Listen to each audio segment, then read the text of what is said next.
வாழ்க்கையில நம்ம தெரிஞ்சுக்க வேண்டிய ஒரு விஷயம், உங்களோட அன்பானவங்க கிட்ட கொஞ்சம் விட்டு குடுக்கவும் பழகிக்கோங்க, தப்பில்ல.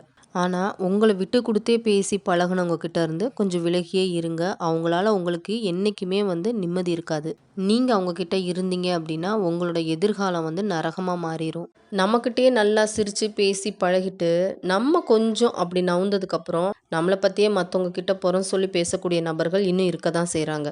இப்படிப்பட்ட மனிதர்கள் கிட்ட நம்ம எவ்வளோதான் நெருங்கி, உண்மையா, அன்பா பழகுனாலுமே கூட, அவங்களுக்கு நம்ம மேல புரிதல் அப்படின்றது கொஞ்சம் கூட வரவே வராதுங்க. சின்னதா ஒரு கல்ல போட்டு குளத்துல இருக்க தண்ணிய யார் வேணாலும் கலங்கடிச்சிரலாம். ஆனா, கலங்குன அந்த குளத்த தெளிய வைக்கணும் அப்படின்றது அந்த குளத்தால மட்டும் தான் முடியும். அதே மாரி தான் நம்மளோட மனசும். எவ்வளவோ கவலைகள், கஷ்டங்கள், பிரச்சனைகள் அப்படின்னு நெறைய இருந்தாலும், பல பேர் நமக்கு ஆறுதலுமே சொன்னாலுமே கூட, நம்மளா மனசு வச்சா மட்டும் தான் அதுலருந்து வெளிய வரவே முடியும். எல்லாமே நம்மளோட கையில தான் இருக்குது. எந்த ஒரு உறவா இருந்தாலும், உங்கள நம்ப வச்சு ஏமாத்திட்டாங்க, துரோகம் பண்ணிட்டாங்க, விட்டுட்டு போயிட்டாங்க அப்படின்னும்போது கொஞ்சம் கூட வருத்தப்படாதீங்க. யார் உங்கள விட்டு விலகுனாலும், அது அவங்களுக்கு தான் இழப்பா இருக்கணும், பலவீனமா இருக்கணுமே தவிர, உங்களுக்கு இல்ல.